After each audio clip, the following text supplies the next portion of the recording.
እንደኔ 27 ጊዜ ተዘግቶ 28ኛ ጊዜ ተነስቶ መጥቶ የሚያወራ ሰው አታገኝም። የኔ ሐሳብ አይጨበጥም።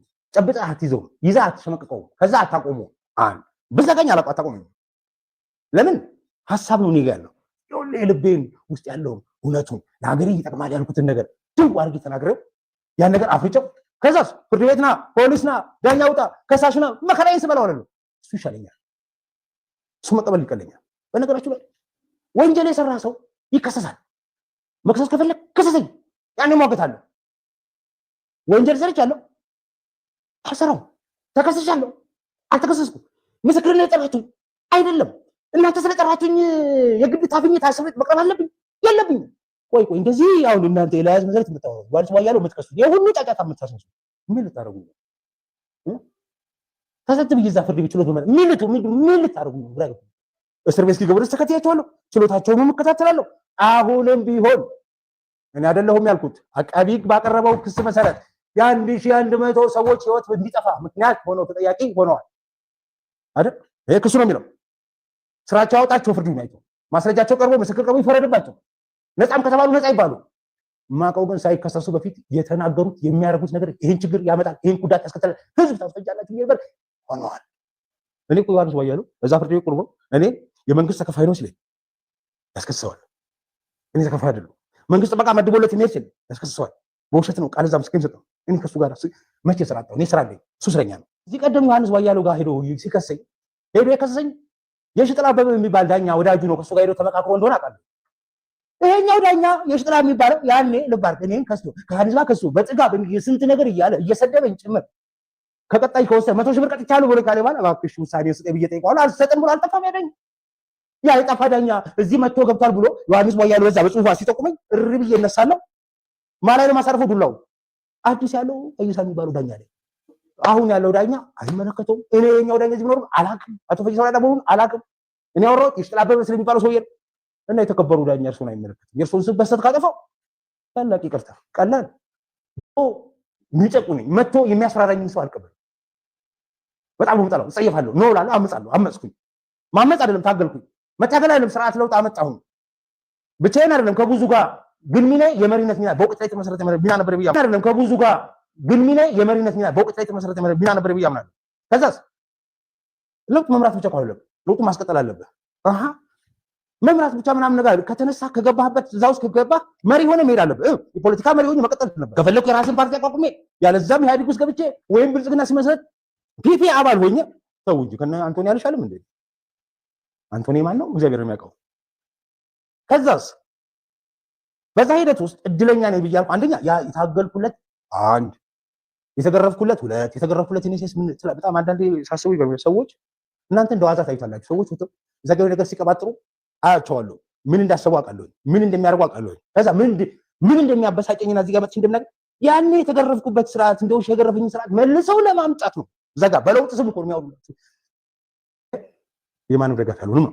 የራሴ ለውጥ እንዲቀሙኝ አልፈቅድም። እቺ የመጀመሪያው። ስለዚህ ለውጡን አስቀጥላለሁ፣ ባለቤት ነኝ፣ እንጂ አደርገዋለሁ። የታገልኩለትን ነገር ቆሜ እየኖርኩት ነው። የታገልኩለትን አትችልም፣ አታረግም፣ ምንም አታመጣም፣ አንተ ምንም አሸባሪ ነህ ተብዬ ተባልኩ። የታሰርኩና የተገረፍኩለትን ነገር ለውጫው ማን አለ እንደኔ እድለኛ የሚል ነገር አለ። መዝሙር ነው። ማን አለ እንደኔ እድለኛ? የተናገርኩትን ነገር መንግስት ይሰማኛል። አይሰማም እንዳትሉኝ ተው። አንድ በለኝ። የተናገርኩትን የመንግስት ነው የግል ሚዲያ ይሰማኛል፣ የሀገር ውስጥ ነው የውጭ ሚዲያ ይሰማኛል። እናንተ የተማረ ያልተማረ ውጭ ያለ ሀገር ውስጥ ያለ ዲያስፖራ ነው ምናምን ነው የመንግስት ባለስልጣን ነው ደጋፊ ነው ተቃዋሚ ትሰማላችሁ። ለምን ይካልኖት ይበል የኔን ሐሳብ እውነት እስከሆነ ድረስ ኢትዮጵያን የሚመለከት እስከሆነ ድረስ ተቆርቋሪነትና እውነትነት ያለው እስከሆነ ድረስ የፈለገ ብትሆን ሐሳቤን አቮይድ ማድረግ አትችልም። እኔ ታገልኩለትን ሐሳብ ግብዝም አይደለም ከኔ በተሻለ ነው የምለው። ከኔ በተሻለ ቀድሞ አውቆት ቀድሞ ተዘጋጅቶበት ቀድሞ ሄዶበት እየመራ ያለ ሰው ነው አብይ ማለት። አብዛኞቹ ተጣቁሽ አስመሳዮች ናቸው። ስለታሰሩ ዝነኛ ሆኑ ናቸው። እኔ ወደ ቅራቅንቦ መጽሔት ምናምን ስለጻፉ ታዋቂ ሆኑ ናቸው። ግን ፎር ሪል ለውጡን ለመምራት ስለታሰሩ ዝነኛ ሆኑ ናቸው። እኔ ወደ ቅራቅንቦ መጽሔት ምናምን ስለጻፉ ታዋቂ ሆኑ ናቸው። ግን ፎር ሪል ለውጡን ለመምራት በሚደረገው ጥረት አብቹን አይነት ልብ ስፋት እውቀትም ብቃትም ብስለትም ያለው ሰው አለ። ከሱ እኩል ቆማችሁ የምታወሩ ሰዎች አላችሁ። እኔ አላወራም። እኔ ማላወራ መስል በእድሜ በዝግጅት በምትሰሚ ይበልጥኛል በስልጣን ምናምን ነገር አይደለም he's too good enough this by far ማለት ነው ከኔ በጣም የተሻለ ነው ጫማ ለካካል አይነፋም ምንም አይተርፈኝም ምንም ከፈለክ እውነቱን ለውጡን ከፈለክ ኢትዮጵያን ከፈለክ ለውጡን ማስቀጠሉ ጄኒውሊ ሳገልከው ለሀገር ለግል ጥቅም ለስልጣን ጥማት ለምናምን ሳይሆን ለኢትዮጵያና ለኢትዮጵያውያን ከሆነ አንተ ጥሩ ከሰራ ጥሩ ስራ እኔ እሰራለሁ ብለህ ሄድ ካልሆነስ የሚሰራን ሰው ደግፎ አስቀጥሎ ልጅ ያሰብኳቸው ከኔ በተሻለ ሄዱባቸው እንደዛ ነው ወይም ተዘጋጅቶባቸው እዛ ስሙን ታጠፋለህ ምናምን እሱ የትግሉ አካል ነው ግን ስራውን ይሰራል ወይ እንዴ አንዳንዴ እሱን ሳይ እኔ ጠቅላይ ሚኒስትር እንዴ ምን እንዳለብኝ ይላል እንደ ስሙን ከባድ ስለሚሆን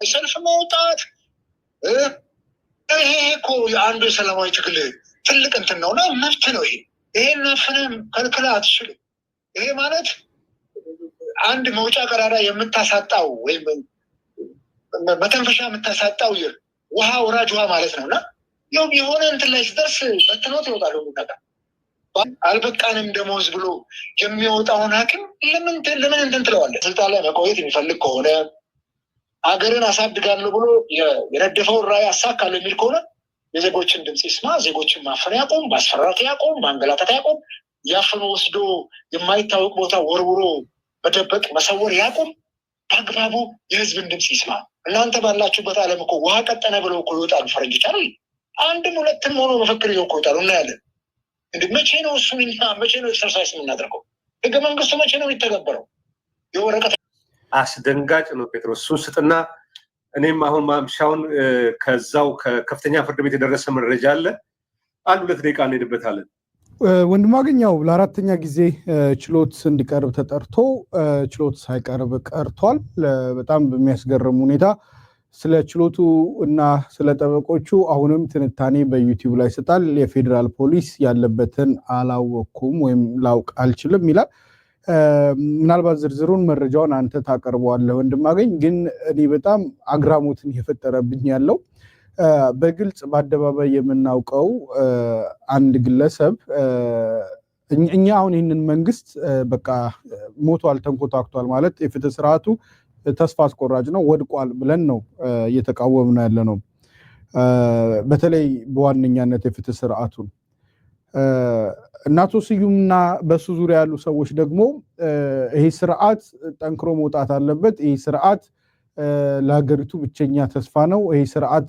ካልደገፍ ነው ያልተረጋጋች ሀገርና የወደቀች ሀገር ትኖራናለች የሚል አቋም ያላቸው ናቸው እንደ አቋማቸው መብታቸው ነው ግን ይሄ ስርዓት እናንተ እንደምትሉት አይደለም በጸብ በግርግር አታፈርሱትም በህጋዊ መንገድ ብቻ ነው በዚህ ስርዓት ውስጥ ውጤታማ መሆን የምትችሉት እያለ በዩቲዩብ ላይ ለአመታት እየሰበከን ያለው አቶ ስዩም እዛው ሀገር ተቀምጦ እሱ እንኳን ግን ሊያከብረው የማይፈልገው ፍርድ ቤት ነው ፍርድ ቤቱን ለምን ፈራው ፍርድ ቤት ቢቀርብ ምንድነው የሚጎልበት የትኛው የሱ አንድ ግለሰብ ክብር ከፍርድ ቤትና ከመንግስት ሶስተኛው አካል ክብር ይበልጣል ወር ያንሳል ማለት ነው እኔ እንግዲህ ልጠይቅም ወደው ይሄንን ነው በግልጽ በአደባባይ የምናውቀው ስዩም ተሾመ ከአንድ ፍትህ ስርዓት በላይ ከሆነ በስም ማናውቃቸው በርካታ ባለስልጣናት ምንድነው የሚያደርጉት የሚለውን ለኢትዮጵያ ህዝብ እንደው ያው ለቀባሪው ማርዳት ነው ግን እንደው ግምቱን ግን ህዝብ እንዲወስደው ነው አንድ ስዩም ተሾመ እንግዲህ ፍርድ ቤት እኛ እናንተ በኃይል ለመጣል እንዲህ ለማድረግ መርዶ በማውራት ሁሌ ሟርት በመናገር እንባላለን ግን በየቀኑ ስለዚህ መንግስት መልካምነት አንገቱ ረጅም ነው ሲለን የሚውለው ስዩም ገብቶ እንኳን ለህግ ስርዓቱ ታዞ ሊቀርብ አልቻለም በሚያስገርም ሁኔታ ደግሞ ለዚህ እብሪቱ እየተባበሩት ያሉት ፌደራል ፖሊስ በጣም ትልልቅ ተቋማት ማለት ነው እየተናቀ ያለው ከፍተኛ ፍርድ ቤት ከዚህ በላይ ምንድነው የዚህን ስርዓት ውድቀት ማሳያ እኮ ነው እኔ ስዩምን ቴንኪው ነው ማለት የምፈልገው ዛሬ ወንድማገኝ ዛሬ አልወቅሰውም ዛሬ ቴንኪው ነው የምለው ስርዓቱን ውጪ ያለው ሰውና እናንተ ሩቆ ናችሁ እንዲሁ በሐሚስ ስሙን ልታጠፉት ነው ከምንባለው ይልቅ የሚደግፈው የሚያጨበጭብለትና በየቀኑ የጠቅላይ ሚኒስትሩን ጀግንነት ያገሪቷን ለውጥ እድገት የሚተነትንልን ስዩም ከፍርድ ቤት በላይ መሆኑን እዛው ሀገር ቤት ቁጭ ብሎ ስላሳየን ለአራተኛ ጊዜ እኔ እጅግ አድርጌ አመሰግነዋለሁ አሁን ብዙ መድከም አይጠበቅብንም ራሱ ስዩም ፍንትው አድርጎ የህግ ስርዓቱ ከአንድ ተራ አክቲቪስት ዩቲዩብ ላይ ከሚሰራ አክቲቪስት ያነሰና የወረደ እንደሆነ ከዚህ ተራ ከሆነ ተቋም ደግሞ ማለት ነው ማለት አንድን ተራን ግለሰብ ይዞ ፍርድ ቤት ማቅረብ ከማይችል ተቋም ደግሞ ፍትህን መጠበቅ እንደማይቻል ፍትሃዊ አስተዳደር መጠበቅ እንደማይቻል ፍትሃዊ የደሞዝ ክፍያ መጠበቅ እንደማይቻል የትኛውንም አይነት የፖለቲካ ውድድር አድርገ ፍትሃዊ የሆነ ነገር ዳኝነት አገኛለሁ ብለ ማጠብቅበት ተስፋ አስቆራጭ መሆኑን ስዩም እዛው ተቀምጦ ስላረጋገጠ እዚህ ውጪ ካሉት በርካታ ተቋሚዎች ኡጋንዳ ካሉት ወይም በተለያየ ሀገር ሆነው ከሚቃወሙት በላይ ስዩም አዲስ አበባ ተቀምጦ የፍትህ ስርዓቱ የወደቀ እንደሆነ ስላሳየ አመሰግነዋለሁ ወንድም አገኝ ጴጥሮስ ከዚህ ጋር በተያያዘ አሁን ማምሻው ለኤምኤስ መድረሳ ማስረጃ አለ ማስረጃው በጣም አስደንጋጭ ነው ስዩም ብቻ አይደለም ለስዩም የልብ የሰጠው ከፍተኛ ቡድን አለ ጠቅላይ ሚኒስትሩ በልሳን ደረጃ ቀኝ እጅ እንደሆነ ይታወቃል ከጠቅላይ ሚኒስትሩ ውጪ ያሉትን ይዘልፋል ይሳደባል የብልጽግና አመራርን ጭምር የሚቀረው አካል የለም ስዩም በነ ክርስቲያን ታደለ በነ ዮሐንስ ቦያለው ክስ ተደጋጋሚ ፍርድ ቤት እንዲቀርብ ትዕዛዝ ቀርቦ ነበር ዳኞቹ ፍርድ ቤትን በመድፈርም ብለው ፌደራል ፖሊስን ሁሉ አስጨንቀው ነበር ዛሬ ለአራተኛ ጊዜ ስዩም በልደታ ፍርድ ቤት ከፍተኛው ፍርድ ቤት ታይቷል ይቀርባል ተብሎ ሲጠበቅ አልቀረበም 86% of people who have tingling or numbness in their hands or feet are ignoring the warning signs of decay. የሚያረጋግጥልን ነገር የፍርድ ቤቱ ፕሬዝዳንት የሆኑት ወይዘሮ ሌሊሴ ጠዋት ላይ ቀድመው የገቡ የችሎት ታዳሚዎች ወይዘሮ ሌሊሴ የከፍተኛ ፍርድ ቤት ፕሬዝዳንት ስዩምን በጓሮ በር ለብቻው ጠርተው አነጋግረውት በጽፈት ቤታቸው ከዛ በኋላ ይተጠበቃል ሲባል በዛው የውሃ ሽታ ሆኗል ስለዚህ ስዩምን ፍርድ ቤት እንዳይቀርብ ካደረጉት መካከል ወይዘሮ ሌሊሴ የከፍተኛው ፍርድ ቤት ፕሬዝዳንት ዋነኛ ተጠያቂ ናቸው እማኞቹ 100% ከመቶ በላይ ነው ማረጋገጫውን የሰጡት ወይዘሮ ሌሊሴን ከስዩም ጋር ጠዋት ላይ አስቀድመው ከፍርድ ቤቱ ጀርባ ተነጋግረው ከዛ በኋላ ነው ስዩም የጠፋው ተብሏል ስለዚህ ዳኞቹ ዛሬ ቢቆጡም ቢናደዱም የከፍተኛው ፍርድ ቤት ፕሬዝዳንት አለቃችሁ ወይዘሮ ሌሊሴ ስዩም ችሎት እንዳይቀርብ አድርገዋል ፍትህ ባፍጢሟን ደፍተዋታል የደፋት ደግሞ እነስዩም ህግ አስፈጻሚ ብቻ አይደለም ህግ ተርጓሚው ባንድ የመንግስት ስርዓት ውስጥ ሶስት ቁልፍ ነገሮች አሉ ይባላል ቲዮሬቲካል ነው የምናወራው ህግ አውጪ ህግ አስፈጻሚ ህግ ተርጓሚ ህግ አስፈጻሚ የሚባለው ፖሊስ ሌሎችም አቃቤ ስዩምን በቁጥጥር ስር ውለው እንዲቀርብ ተደጋጋሚ ጊዜ በህግ ተርጓሚው ተደጋጋሚ ጥሪ ቢቀርብም ራሱ ህግ ተርጓሚው ህግ አስፈጻሚው ተናበቡ ዳኞች በተሰየሙበት ፍርድ ቤት ለአራተኛ ጊዜ ይቀርባል ተብሎ ልደታ ፍርድ ቤት እየታየ ወይዘሮ ሌሊሳ ካናገሩት በኋላ ስዩም ጠፍቷል የራሱ የከፍተኛው ፍርድ ቤት ፕሬዝዳንት በታሪክ ይመዝገብ ወይዘሮ ሌሊሳ ምናልባት ህግ ተምረዋል በህግ ቋንቋ ጀስቲስ ኢዝ ብላይንድ የሚሉት ነገር አለና የገቡት ቃለ መሐላ በእውነት የፖለቲካ ተላላኪ ለሆኑት ወይም ደግሞ የብልጽግና ቀኝ እጅ ለሆኑ ልሳኖች በፍርድ ሂደት ውስጥ እንዳይታዩ ከህግ በላይ እንዲሆኑ የማድረግ ነው ሁሉም ሰው በህግ ፊት እኩል ነው ጠቅላይ ሚኒስትሩም ወዛደሩ ተራ ፖለቲከኛውም አሽከርካሪው ሾፌሩ ዶክተሩም ፕሮፌሰሩም ሌላው እንደኔ ተራ ሰውም በህግ ፊት የሚዳኘን እኚህ ናቸው ወይዘሮ ሌሊሴ በጓሮ በር ስዩምን አናግረው እንዲሄድ ያደረጉት ለታሪክ ይመዝገብ ተመልካች አድማጭ የህግ ባለሙያዎች የመብት ተቆርቋሪዎች የዛሬውን ጉዳይ ፈትሹ ብዙ ዳኞች አሉ ለሊናቸው ቆሙ ህጉን የሚተረጉሙ የመንግስትን ደህንነት ጸጥታ ኃይል ሳይፈሩ በጉልበት የተያዙ ተጠርጣሪዎችን ፍርድ ቤት ሲቀርቡ ከፍርድ ቤት በነፃ የሚያሰናብቱ ዳኞች አሉ እነዛ እናጨበጭባሉ በየህግ እንግዲህ የዳኝነት ጋዋኑን ለብሰው ደግሞ ያው የፍርድ ቤቱ ቁንጮ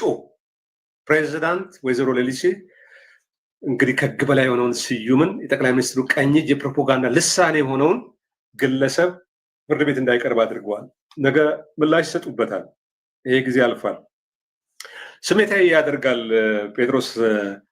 ህግ ለተማረ ብቻ ሳይሆን እንደው በኮመን ሴንስ ለሚያቀም ሰው ያማል። እና እንዴት ምን አይነት አስተማሪ ነው ያስተማራቸው ወይስ ምንድነው ስቧቸው በዚህ ደረጃ? ለዛ ነው ያስፈራል። እንዲህ አይነት ነገር በተለይ በፍትህ ስርዓት ውስጥ በህግ አምላክ እያለ ያደገ ማህበረሰብ ወይም ደግሞ ማህበራዊ እሴቱ በዛ ላይ የተመሰረተ ህዝብን ልትዳኝ የተሾምክ ክብር የሚሰጥ ማህበረሰቡ ለህጉ እኮ ነው፣ ለጋዋኑ ነው ክብሩ። አንተ የተለየ ሰው ስለሆንክ አይደለም። ህጉን ተምረ ጋዋኑን ስትደርብ እናት ይሁን አባት፣ የሚስት ዘመዶች ይሁን ጓደኞች በፍርድ ቤት በህግ ፊት ሲመጡ አታውቃቸው። የሚተረጉመው መጽሐፉ ነው። ከዛ በኋላ የምትሄደው የሚመራ ያ ነው። ህሊና መጽሐፉ ነው፣ ህጉ ነው። የሞራል ልዕልና ላይ የሚመሰረት ነው። ዳኝነት የዋዛ አይደለም፣ ቀላል አይደለም። ያውም የዳኛ ፕሬዚዳንት ሆነና ይሄ ዋና አጀንዳችን ባይሆንም ትኩረት ሊስብ ይገባል። ወንድማገኝ ግን ከሱም ባሻገር ወንድማገኝ ይቅርታ አቋረጥኩ። ከህግ ስርዓቱ ባሻገር እኔ በጣም መረዳት ያለብን አሁን የተጠየቀ ሰው ወይም የተጠራ ሰው አለመቅረቡን ብቻ አይደለም ማየት ያለብን። አሁን ስዩም ባለስልጣን አይደለም፣ ደጋፊና ምናልባትም ደግሞ ለተወሰኑ አካላት የቅርብ ሰው ሊሆን ይችላል። ባለስልጣኑ ግን ምን ያክል ስልጣን እንዳላቸው ደግሞ እንድንመለከተው ነው። ማለት ከመንግስት መዋቅር ውጪ የሆነ ሰው ይህን ያህል ስልጣን ካለው በመንግስት መዋቅር ውስጥ ያሉና ከለላ ያላቸው ደግሞ አካላት ምን ያህል ከህግ ውጪ ሆኖ እንደሚንቀሳቀሱ ያንን መገመት ነው። ሰዎች ይታፈናሉ፣ ይታሰራሉ ስንል የሚታፈኑና የሚታሰሩ ሰዎችን ጉዳይ የሚይዙ የሚያንቀሳቀሱ ሰዎች በክልል ደረጃ ብለው በፌደራል ደረጃ ያሉ ባለስልጣናት አሁን እንግዲህ በግልጽ የተነገረ ስልጣን ስለሌለው ነው ባለስልጣንም አለው። ስዩምን effective healthy blood pressure support takes more than innovation. በግልጽ የሚታወቅ ስልጣን ያላቸው አካላት ደግሞ ምን ያህል ከፍትህ ስርዓቱ በላይ እንደሆኑና የኢትዮጵያ ውስጥ የአንድ ዜጋ ቤት ንብረት ህይወት ጉዳይ በአንድ ሰው መዳፍ ውስጥ እንደወደቀ ነው የምታየው። ማለት አንድ ሰው ከፈለገ አሁን የህግ ስርዓት ሲኖር ተጠያቂነት፣ ግልጽነት ይኖራል፣ ተጠያቂነት ይኖራል። ይሄ ትራንስፓረንሲ እና አካውንታቢሊቲ የሚለው ነገር ይኖራል። አሁን ፍርድ ቤት የሚያስፈልገው ለዛም ነው። ፍርድ ቤት ግን ከምንም ስልጣን ከሌለው አስፈጻሚው አካል ደግሞ እንደዚህ ያሉ ነገሮች ተባባሪ ከሆነ ፌደራል ፖሊስ በህግ አስፈጻሚው ስር ያለ ብራንች ስለሆነ የዚህ ተባባሪ ከሆነ ይህን የምትረዳው ምንድነው? ለምሳሌ አንድ ሰው መጥቶ ቤትን ቢነጥቅ፣ ንብረትን ቢቀማ፣ ቢዘርፍ፣ ቢያፈርስብህ፣ ቢያፈናቅልህ የትም ቦታ ሄደ አቤት አትልም ማለት ነው። አንድ አክቲቪስትን ሊያቀርብ ያልቻለ ፌደራል ፖሊስ አንድን ባለስልጣን አንተን ስለነጠቀ እነሱ ጋር ተጣልቶ ካላስወጡት በስተቀር አንተ መብት ስለተነጠቀ ፍርድ ቤት ሄደ ፍትህ አታገኝም ማለት ነው። ቢገሉህ፣ ቢያስሩህ፣ ቢያፍኑህ ማንም ሊጠይቃቸው አይችልም። ለምን እንዲያደረጋችሁ ማለት አንድ ተራ ሰው ፍርድ ቤት መቅረብ ያልቻለ ከፍተኛ ባለስልጣኖች ማንም ዞር ብሎ አይጠይቃቸውም። ስለዚህ በኢትዮጵያ ውስጥ ማለት ነው በሺዎች ያለቁበት ጦርነት ላይ እቺ ቀልድ ነች። አሁን ባለፈው እግረ መንገድ ሁለተኛውንም ጉዳይ እንንካው እንደማገኝ አቶ ጌታቸው ረዳ ባለፈው ክፍል አንድ ቃለ መጠይቁ ላይ ስለ ተጠያቂነት ሲያወራ በፌደራል መንግስት በኩል ጋዜጠኛው ምን ብሎ ያነሳል? በፌደራል መንግስት በኩል ያጠፉትን አካላት ተጠያቂ አድርጓል፣ በእናንተ በኩል ኃላፊነት የመውሰድ ጉዳይ አለ ይላል። ማንም የሚባል ሰው ነው? እኔ በጣም እየገረመኝ ነበር። ማንም የሚባል ሰው በትግራይ ውስጥ፣ በአማራ ክልል ውስጥ፣ በአፋር ክልል ውስጥ መድፈር ወንጀል ፈጽሟል ተብሎ ተቀጣ? የትኛው ሚዲያ ላይ ነው የተዘገበው? እኔ እንግዲህ ላለፉት ምናልባት 4 ዓመታት አንድም ቀን ዜና ሳያመልጠኝ ተከታትያለሁ። በተለይ እነኚህ ጉዳዮች ትልልቅ ጉዳዮች ናቸው። እኔ ፈለኩትን ያህል አልየው ብለው አንኳክቶ ቤት የሚመጣ አይነት ዜና ነው። እንደዚህ ያለ ዜና የፌደራል መንግስት ስንት ባለስልጣናትን ነው የቀጣው? ስንቶቹን ነው ያሰረው? ማንም የሚባል አስሮ በግልጽ ፍትህ አሰፈነ። በጣም በሚያስገርም ሁኔታ እንኳን በጦርነት ውስጥ ብዙዎች እንዲያልቁ ምክንያት የሆኑ ለበርካታ ሰዎች መጨፍጨፍ ምክንያት የሆኑ ለብዙዎች መፈናቀል ምክንያት የሆኑ ለእገታ ምክንያት የሆኑ ባለፈው ላነሳናቸው ለአባገዳዎቹ መገደል ምክንያት የሆኑ የነ በቴ ኡርጌሳ ገዳዮች ፍርድ ቤት ፍትህ ሊቀርቡ ቀርቶ ባለስልጣኖቹ እንደዛ ሊጠየቁ ቀርቶ ተራ ግለሰቦች እንኳን ምናልባት እኮ ጥፋተኛም ላይሆን ይችላል ፍርድ ቤት ቀርቦ ተከራክሮ ራሱን ነፃ ሊያደርግ ይችላል ግን ለመቅረብ እንኳን የማይደፈርበትና የማይከበርበት ሁኔታ ነው የመጣው ስለዚህ ኢትዮጵያ ውስጥ ተቀምጠው በፖለቲካ ምርጫ በክርክር ምናምን በማህበራዊ ፍትህ ምናምን እያሉ ድራማ የሚሰሩ ሰዎች እዛው ድራማውን ደግሞ ለራሳቸው እንዲመለከቱት ነው እነሱ የሚደግፉትና የሚያፋፉት ስርዓት አንድን አክቲቪስት ተንከባክቦ ከፍርድ ቤት በላይ የሚያደርግ እንደሆነ ጥሩ ማሳያ ስለሆነ በድጋሚ ቴንክ ዩ ስዩም ያመሰግንከው ነው በስዩም ምክንያት ነው ወይዘሮ ሌሊሴንም የከፍተኛ ፍርድ ቤት ፕሬዝዳንትን በዚህ ደረጃ ያየናቸው በጣም ይገርማል ያሳዝናል ነገር ግን ይሄ ሆኗል ተብሎ ደግሞ ኢትዮጵያ ህግ ባለሙያዎች ዳኞችም አቃቤ ህግንም ሌሎች የሚመለከታቸው አካላት የህግ የበላይነት እንዲረጋገጥ እንዲሰፍን ህጉን ተንተርሳችሁ ለመተርጎም ጥረት አድርጉ ግፊት አድርጉ ማንኛውንም ዋጋ ለመክፈል ተዘጋጁ እንደ ወይዘሮ ሌሊሴ አይነት በፖለቲካ ካባ ውስጥ ያሉ የህግ ባለሙያ ነገ ተጠያቂ መሆናቸው አይቀርም እንግዲህ ይሄንን መረጃ የችሎት ታዳሚው ቀጥታ ያዩትን አረጋግጠው ለኤምኤስ ስለሰጡን እናመሰግናለን እንዲህ ነው የዜግነት እንግዲህ ዜግነት ፖለቲካ ስል ደግሞ ወደዛኛው እንዳይሄድ ለሀገር መቆርቆር ይሄ ኮንሰርንድ ሲቲዝን የሚባሉ ሀገር የሚወዱ ሰዎች ቤትም ቦታ የሚያዩትን ኢንጀስቲስን የሚቃወሙ ብዙ ዜጎች አሉ በዛ